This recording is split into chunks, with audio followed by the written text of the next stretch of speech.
pero estaba claro que de la March y Robinson veían mucho más, puesto que señalaban a derecha e izquierda y con las manos extendidas trazaban semicírculos sobre plazas y jardines que llamaban por sus nombres. Les parecía imposible que Carr hubiese vivido más de 2 meses en Nueva York sin conocer de la ciudad apenas más que una calle, y le prometieron que una vez que ganaran en Rutherford lo suficiente, lo acompañarían a Nueva York y le enseñarían todas las curiosidades, y por supuesto, muy especialmente, aquellos lugares donde uno podía divertirse hasta alcanzar el máximo del placer. Acto seguido, Robinson cantó a voz en grito una canción que de la March acompañó haciendo palmas y en la cual reconoció Carr un aire de opereta de su país, que ahora, con la letra en inglés, le gustaba más que en su tierra. Así se desarrolló una pequeña función al aire libre, en la cual todos participaban. Solo la ciudad, allá abajo, que según decían se divertía tanto como aquella canción, parecía ignorarla. Una vez Carr preguntó dónde estaba la compañía de transporte Jacob, e inmediatamente vio apuntar a los dedos índices de la March y Robinson, señalando tal vez el mismo punto, tal vez puntos distintos, entre los cuales había una distancia de kilómetros. Al reanudar luego la marcha, preguntó Carr cuándo podrían regresar a Nueva York con ganancias suficientes. De la March contestó que eso podría producirse muy bien dentro de un mes, pues en Rutherford hacían falta obreros y los salarios eran altos. Naturalmente depositarían su dinero en una caja común, con el fin de que las eventuales diferencias en las ganancias quedaran compensadas como entre buenos camaradas. A Carr no le agradaba esa caja común, a pesar de que él, en calidad de aprendiz, ganaría menos, por supuesto, que un obrero calificado. Por lo demás, Robinson dijo que, de no haber trabajado en Rutherford, naturalmente tendrían que seguir la ruta para colocarse en alguna otra parte como peones en el campo, o bien llegar hasta los lavaderos de oro de California, lo cual, según se desprendía de los pormenorizados relatos de Robinson, constituía su proyecto favorito. ¿Por qué se hizo usted mecánico si ahora quiere ir a los lavaderos de oro?, preguntó Carr, a quien no le alegraba precisamente que hablaran de semejante necesidad de tener que hacer viajes largos e inseguros. ¿Por qué me hice mecánico?, dijo Robinson. Pues seguramente para que el hijo de mi madre se muera de hambre, pero en los lavaderos de oro se gana buen dinero. Antes se ganaba, dijo Delamarche, y se gana aún, dijo Robinson, contando historias de muchos conocidos suyos que se habían hecho ricos allí, donde vivían todavía, y que, como era natural, ya no daban golpe, pero que, debido a su vieja amistad, lo ayudaría a él a hacerse rico, y por supuesto también a sus amigos. Por fuerza conseguiremos trabajo en Rutherford, dijo Delamarche, expresando al mismo tiempo el pensamiento más íntimo de Carr, aunque no fuera esa una manera muy optimista de expresarse. Durante el día solo hicieron una parada en una fonda, comieron al aire libre, en una mesa que a Carr le pareció de hierro, una carne tan cruda que no era posible cortarla con cuchillo y tenedor, teniendo que hacerlo a pedazos. Los panes tenían forma cilíndrica y de cada uno de ellos surgía un largo cuchillo. Con la comida les sirvieron un líquido oscuro que quemaba la garganta, pero que a Delamarche y a Robinson les gustaba. Frecuentemente alzaron sus vasos, los estrecharon e hicieron votos porque se cumplieran diversos deseos, mientras que al hacerlo mantenían unos instantes los vasos levantados uno junto a otro. En la mesa del lado estaban sentados unos obreros cuyas blusas aparecían salpicadas de cal, y todos bebían el mismo líquido. Los numerosos coches que pasaban arrojaban nubes de polvo sobre las mesas. Se repartían grandes hojas de periódicos, se hablaba con apasionamiento de la huelga de los obreros de la construcción, y se oía con frecuencia el nombre de Mack. Carr hizo indagaciones al respecto y se enteró de que se trataba del padre de Mack, que él conocía, y de que era el empresario constructor más importante de Nueva York. La huelga le costaría millones y acaso pondría en riesgo su situación comercial, pero Carr no creyó ni una palabra de aquellas habladurías de personas mal informadas, mal intencionadas. Además, a Carr estaba amargando la comida la muy problemática circunstancia de cómo iban a pagar la consumición. Lo más natural hubiera sido que cada cual pagase su parte, pero tanto Delamarche como Robinson habían declarado a su tiempo que lo último que les quedaba de su dinero se había fumado con el pago del alojamiento de la noche anterior. Era imposible descubrir en poder de ninguno de ellos reloj, anillo u otro objeto cualquiera que se pudiera vender. Estaba claro que Carr no podría reprocharles que se hubieran beneficiado en algo de la venta de su traje, pues habría sido una ofensa que les hubiese separado para siempre.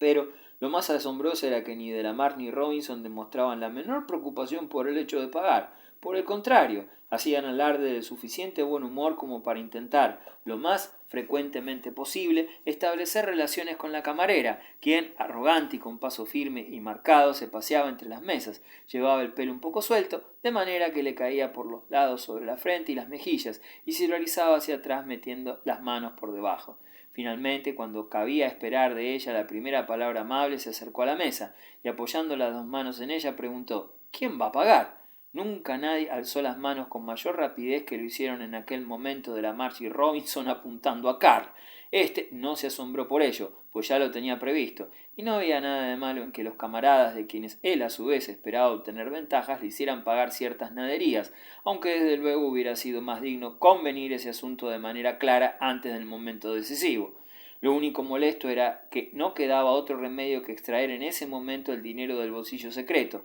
Al principio la intención de Carr había sido reservar su dinero para un caso extremo de necesidad, situándose por el momento en cierto modo en el mismo plano que sus camaradas. La ventaja que le daba poseer aquel dinero y sobre todo el hecho de no hablarles de su propiedad estaba compensada para ellos más que de sobra por la circunstancia de que se hallaban en América desde su niñez y que tenían experiencia y conocimientos suficientes para ganar dinero y de que en definitiva no estaban acostumbrados a mejores condiciones de vida que las actuales.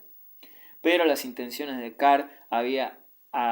abrigado con respecto a su dinero no tenían por qué resultar contrariadas por el hecho de pagar ahora, puesto que podía prescindir de $1/4 y por consiguiente ponerlo encima de la mesa manifestando que eso era todo lo que poseía y que estaba dispuesto a sacrificarlo por el viaje común a Butterford. Además, aquella suma bastaría perfectamente para el viaje a pie, pero en aquel momento no sabía si tenía bastante dinero suelto, y además éste, junto con los billetes doblados, se hallaba enterrado en quién sabe qué profundidades del bolsillo secreto, donde la mejor manera de encontrar algo era justamente volcando en la mesa todo su contenido. Por otra parte, no hacía absolutamente ninguna falta que los camaradas se enterasen de la existencia de aquel bolsillo secreto.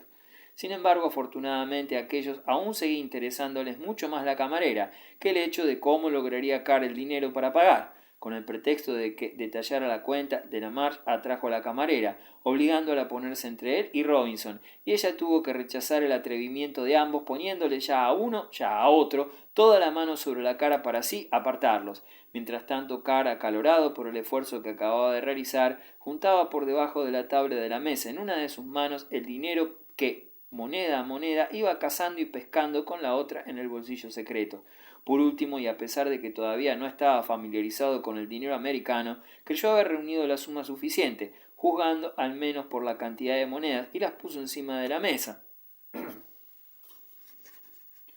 El sonido de las piezas interrumpió inmediatamente las bromas para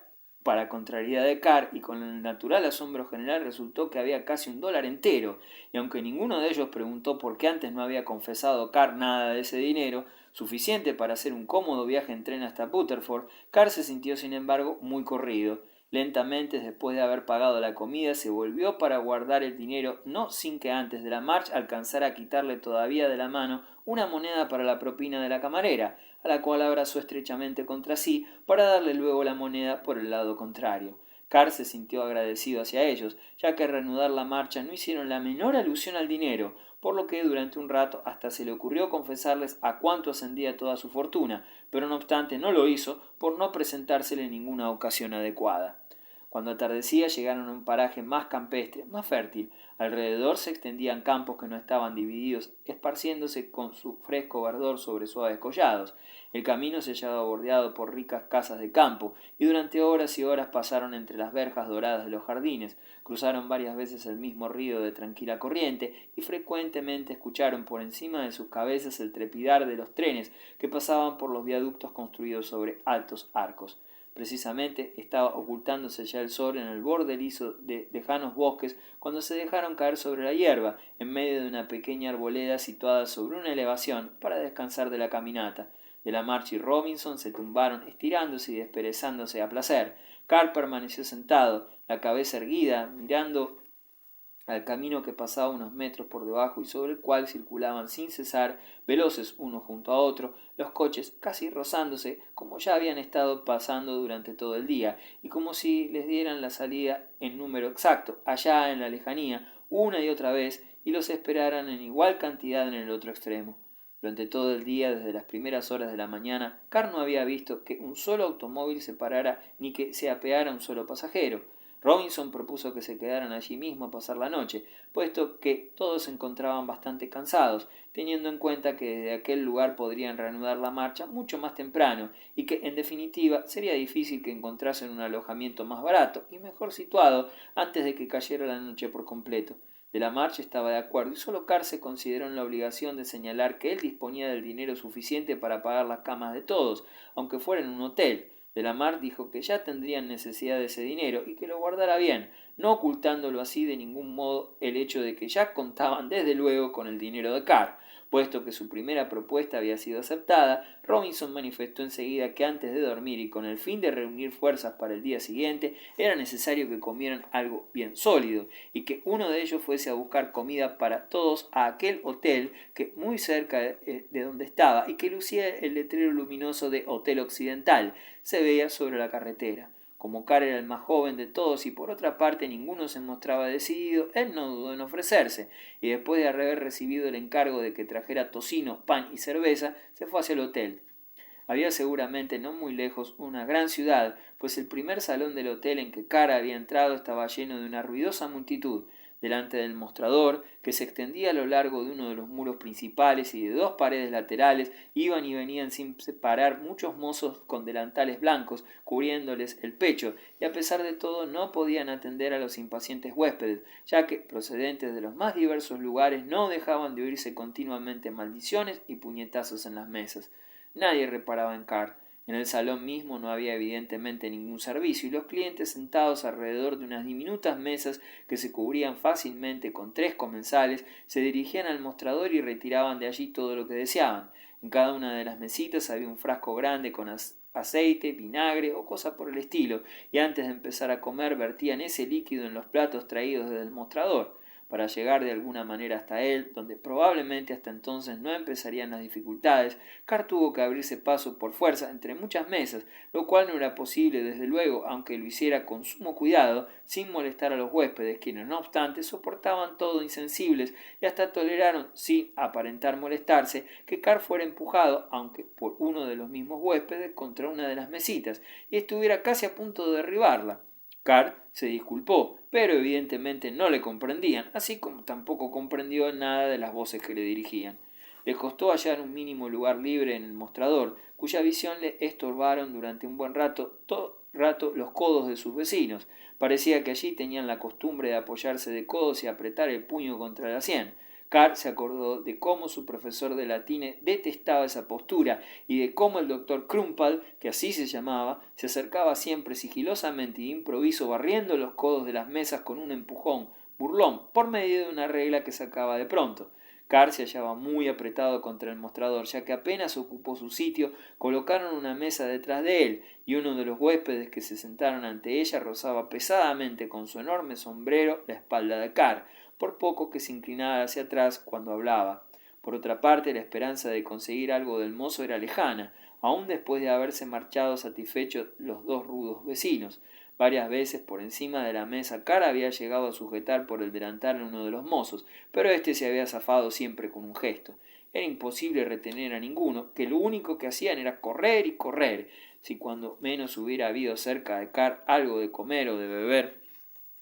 lo habría cogido, habría preguntado el precio y con dejar el dinero en el mostrador se habría ido satisfecho. Pero precisamente delante de él no había más que unas fuentes con pescado, una especie de arenque de escamas negras que brillaban dorados en los bordes, posiblemente muy caro y que seguramente no gustaría a nadie. Podían alcanzarse también unos barrilitos de ron, pero no quería llevarles ron a sus compañeros. Estos, por su parte, parecían inclinarse vivamente, en cualquier caso, por el alcohol fuerte, y no quería Carr favorecer aquella inclinación natural.